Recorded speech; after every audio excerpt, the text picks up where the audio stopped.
At ito na yung rampa ng Espanya off-ramp. Meron ng mga pole parts and mga steel pole na yan, paglalagyan ng mga street lamps.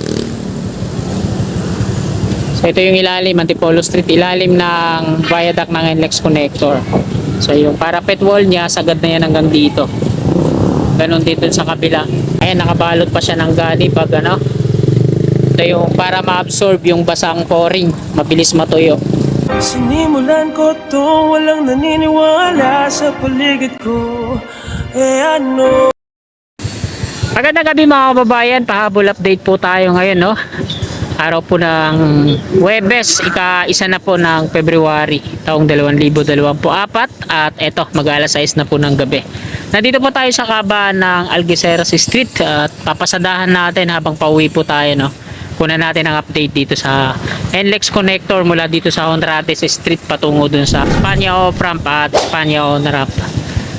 Bali, inis na nila yung side dito sa right of way ng NCR katabi ng Algeciras Street.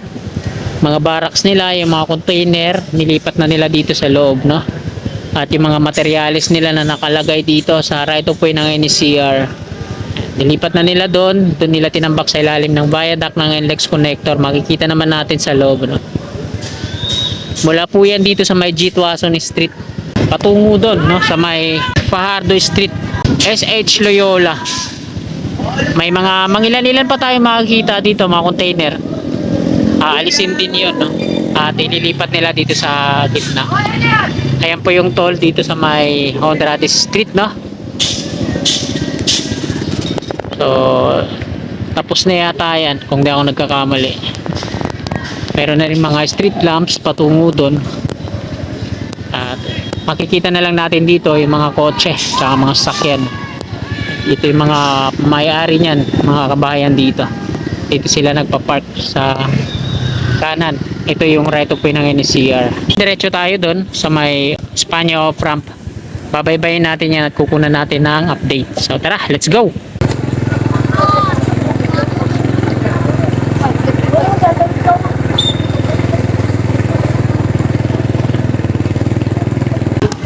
So ito po yung toll dito, no? Ayan lang yung Honrates Street sa unahan. Tapos dito na yung Permisa Street. So dito lang yung toll.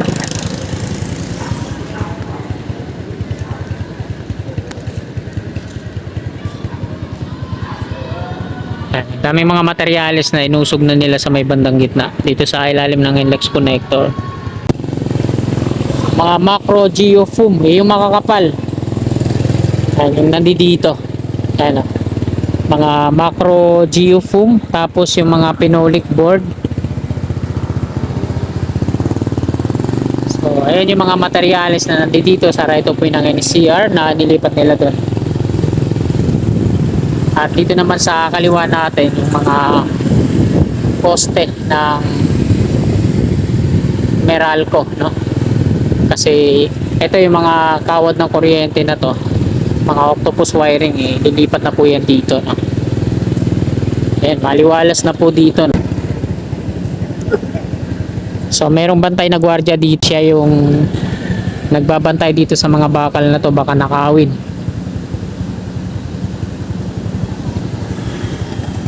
Ayan, malinis na yung right of way ng NCR dito. So wala na rin yung container dito na nandito, no? Yung nahuli, nilipat na nila sa ilalim. Ayun, no?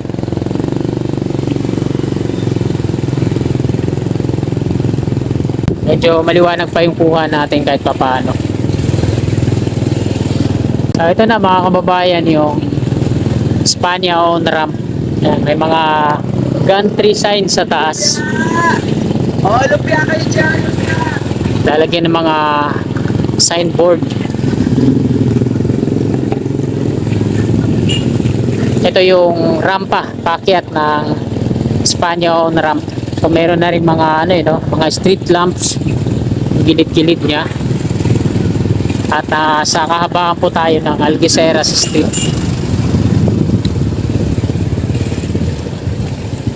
Ayan, o.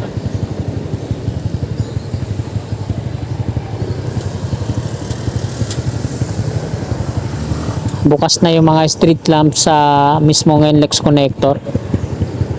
Makita din natin dito na wala na yung mga steel beam dito, yung mga round concrete form, mga bakal na malalaki. Yung last ano natin, marami yan dito na kahilera. So ngayon wala na, na-clearing na. Meron man mga ilan-ilan na lang nandito, no. Di pa totally na lilinis.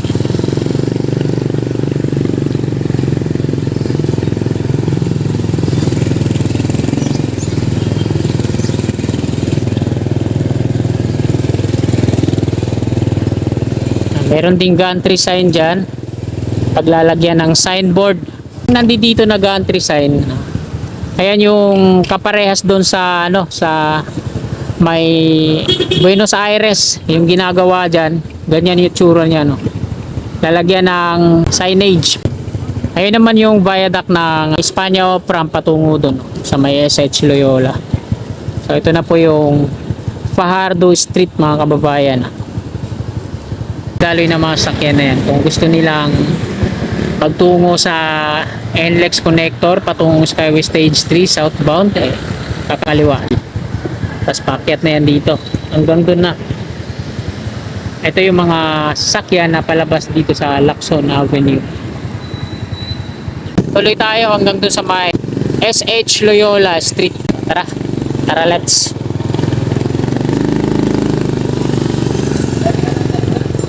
Palabas ng Lacson Avenue po yan.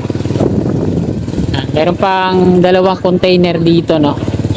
Sara ito po ay ng NSCR. Yan, daming mga alagang manok dyan, no. Ginawang farm. Di 40 tong ano nito, container. So tatlo pa pala.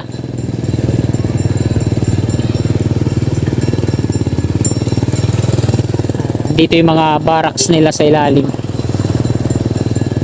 Nagawa sa pinolik board.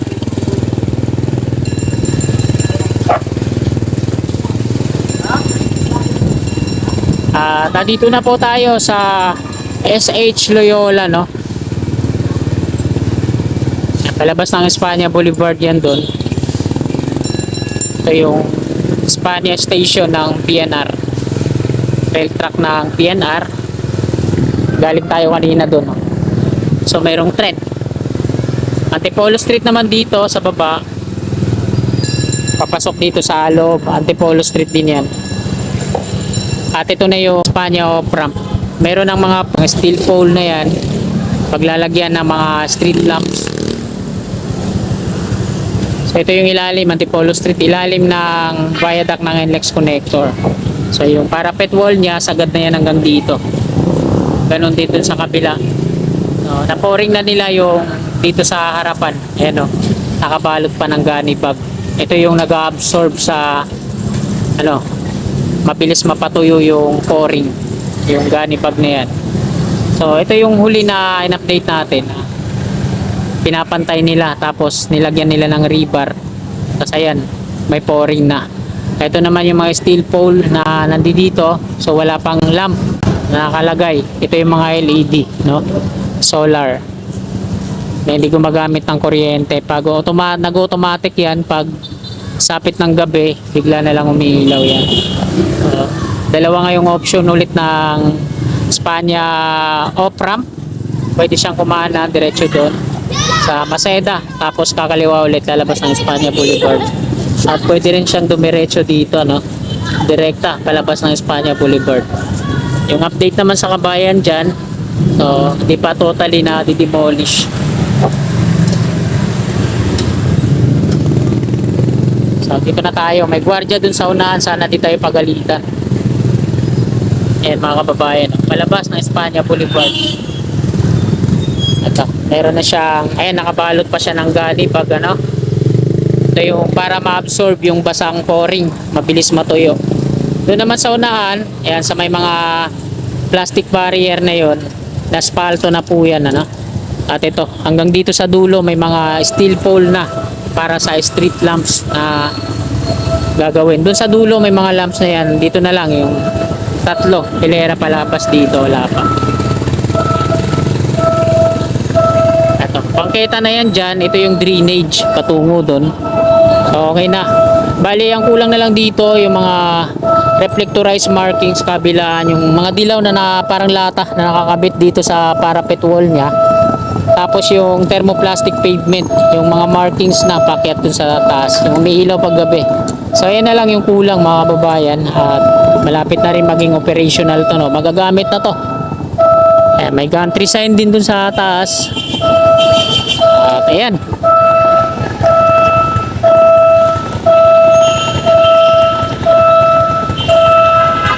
Didiretsoy natin yan doon. Ipapakita ko sa inyo yung second option, no. Pagbaba nyo dito sa Espanya Opera, patungo dun sa Maceda Street, tapos lalabas din ng Espanya Boulevard. Bagong asfalto na rito dito, no, patungo doon, at mayroon ng mga LED na reflectorize sa center, tapos dito sa gilid-gilid.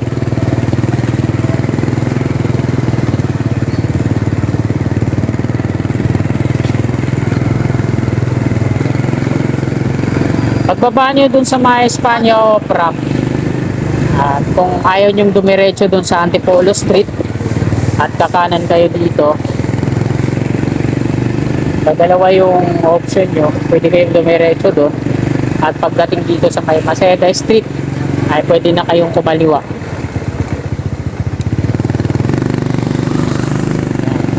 Quezon Ave. At sa Maceda Street na po tayo. Kung patungo naman kayo ng Blooming Street, sa may Chinese General Hospital, La Loma, at sa SM San Lazaro, patungo kayo ng Tondo. So pwede din po kayo dumaan dito dire-diretso. Pag patungo naman kayo ng Quezon Avenue, so dito na, kakanan tayo dito.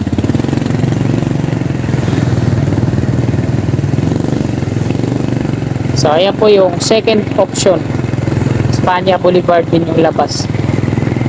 Pero kung ako yung papipiliin, para maka less ako ng oras, doon ako didiretso sa may Antipolo Street. Ako, patungo ako ng Blooming Street, so dito ako mag-U-turn.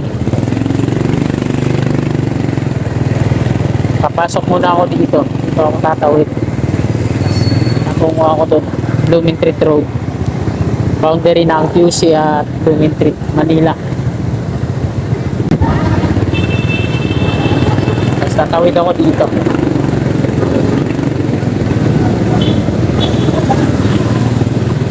At ito na, dire-diretso niyan doon. Espanya Boulevard, pakanan, Quezon Ave, pakaliwa naman patungong Manila.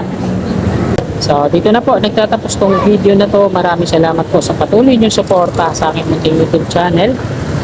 At sa mga kababayan natin na naabot na video na ito, humiling po kayo sumuporta sa i-click lang po natin yung subscribe button din sa baba nyo. Katabi yung bell po natin para always na-update po lagi tayo sa aking mga papapaparating na video. Maraming po at God bless po sa akin.